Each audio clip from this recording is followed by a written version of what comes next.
Hello friends, good morning, Radhe Radhe. তোমরা সবাই কেমন আছো? আশা করছি সকলে ভালো আছো।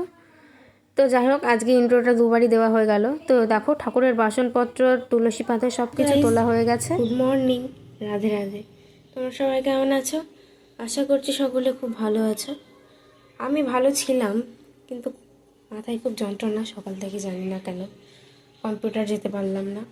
তো সেসব ছাড়ো, আমার গোপাল সোনা দেখো কি সুন্দর ফুলের মধ্যে বসে আছে। তো চলো ওই দিকটা সব কাজকর্ম সেরে ফেলি।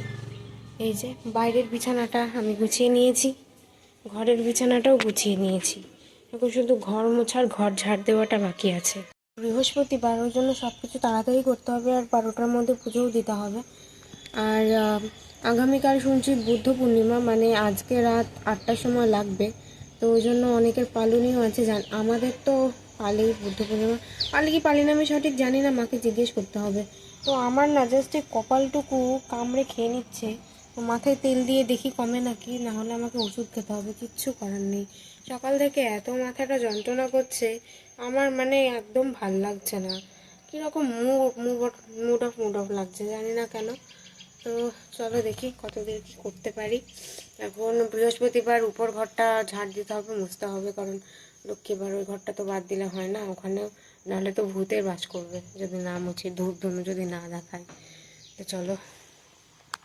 তো তারপরে দেখো, আমার কিন্তু বৃহস্পতিবারের পুজো করা হয়ে গেছে। মা কিন্তু স্নান করে মানে নারায়ণকে, শিব ঠাকুরকে স্নান করিয়ে দিয়েছিল। তারপরে আমি গোপাল সোনাকে স্নান করালাম।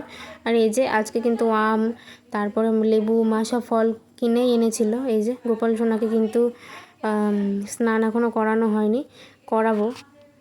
তো মা আগে মানে ফলটা কেটে দিয়ে দিয়েছিল গোপাল সোনাকে। তো আমি বললাম থাক, যখন খেতে দেওয়া হয়ে গেছে পরে স্নান করি নেব। তো আজকে কি রান্না বান্না হয়েছে দেখে নাও। হয়েছে লাউয়ের ঝাল, এখানে হয়েছে ডিমের ঝোল। আমার একটু মানে মন মেজাজ ভালো নেই ডিমের ঝোলের জন্য, কারণ এর আগের দিন রাত্রেবেলা ডিমের ঝোল খেয়ে আমার প্রচণ্ড শরীর খারাপ হয়েছে। এই যে তেল পটল ঠাম্মা দিয়েছে, আর এখানে হয়েছে আমের চাটনি। আমি একটু ঝোল ঝোল খেতে পছন্দ করি, তো চাটনিটা ওই জন্য ঝোল ঝোল মানে ডালের মতো লাগছে। তো ওটা কিন্তু আমের চাটনি ছিল। তো এই যে দেখো, আমার মুখ দেখে তোমরা বুঝতে পারবে যে আমি কিন্তু ঝোল আলু দিয়ে ভাত খাচ্ছিলাম, ডিম কিন্তু আমি নিইনি, কারণ যে জিনিস খেয়ে আমার শরীর খারাপ করে সেটা। সো গাইস, এখন বাইরে উঠেছে ঝড়। কালকে ঠিক এই টাইমে কারেন্ট গেছিলো, আর কারেন্ট এসেছিল 12টার সময়, যার জন্য ভিডিও তো আমার মাথায় উঠেছে। আমি এমনকি রাত্রেবেলা আমার একটা দাদাকে দিয়ে ফোন করে 2 GB নেট মারলাম। আর আমার এতই পোড়া কপাল যে নেট তো আসছেই না, এমনকি কারোর সাথে কথা বলতে গেলে আমাকে কল না হয়তো কল থেকে মানে কলের যে মেসেজ সেখানে গিয়ে আমাকে কথা বলতে হচ্ছে। এতটা বাজে সমস্যায় পড়েছি, মানে ফোনে নেট থাকতেও নেট পাচ্ছি না, এমন অবস্থা। আর ভিডিও তো ডাউনলোড হচ্ছেই না। কি করব, দুর্যোগের দিন, আর কারেন্ট গেলে তো ওয়াইফাই নেটও পাবো না। তো যাই হোক, সেসব ছাড়ো, তা কালকের জন্য সরি সরি সরি। তো ভিডিওটা কেমন লাগলো অবশ্যই জানিও, ভালো লাগলে লাইক, কমেন্ট, শেয়ার এবং সাবস্ক্রাইব করে সঙ্গে থেকো। দেখা হচ্ছে আগামীকাল নতুন ভিডিওতে। টাটা।